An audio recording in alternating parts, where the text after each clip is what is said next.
Hello বন্ধুরা, কি খবর তোমাদের? রাফিজ ডেইলি লাইফে তোমাদেরকে স্বাগত। তো অনেকদিন ধরে কোনো ভিডিও দেওয়া হচ্ছিল না, তো আজকে তোমাদের মাঝে নিয়ে এসেছি মজার একটা রেসিপি। দেখতে পাচ্ছ আমার কাছে কি সুন্দর টমেটো, বেগুন এবং লাউ ধরেছে।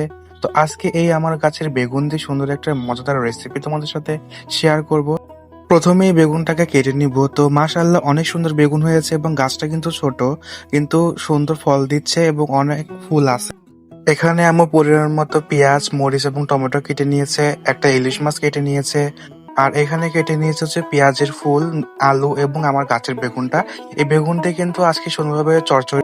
তো এখানে আম্মু পরিমাণ মতো কড়াইতে তেল, মরিচের গুঁড়া, হলুদ, ধনিয়ার গুঁড়া, পেঁয়াজ, মরিচ দিয়ে সুন্দরভাবে মাখিয়ে নিচ্ছে। মাখিয়ে নেওয়া হয়ে গেলে সেই কেটে রাখা পেঁয়াজের ফুল, আলু, বেগুন দিয়ে সুন্দরভাবে এখন মাখিয়ে নিবে। তো আমার আম্মু বললো চচ্চড়ি নাকি যত মাখানো যায় তত বেশি স্বাদ লাগে।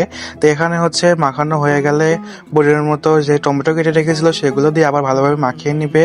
তো মাখানো হয়ে যাওয়ার পরে আম্মু এখন মাছগুলো দিয়ে দিয়েছে, দিয়ে এখন সুন্দরভাবে আরো কিছুক্ষণ মাখিয়ে এখন রান্না শুরু করে দিবে। অল্প একটু পানি দিয়ে আম্মু কড়াইটা চুলায় দিয়ে দিয়েছে। এখন কিন্তু রান্না শুরু হয়ে গেছে। তো দেখতে পাচ্ছেন কিন্তু অনেক সুন্দর। তো এখানে রান্না পানি প্রায় শুকিয়ে গেছে এবং রান্না প্রায় হয়ে গেছে। এই চচ্চড়িটা খেতে এতই মজা, ইলিশ মাছ দিয়ে বেগুন দিয়ে চচ্চড়ি। তো ফাইনালি রান্না কিন্তু হয়ে গেছে। এটা খেতে কিন্তু অনেক স্বাদ ছিল, আপনারা বানিয়ে খাবেন।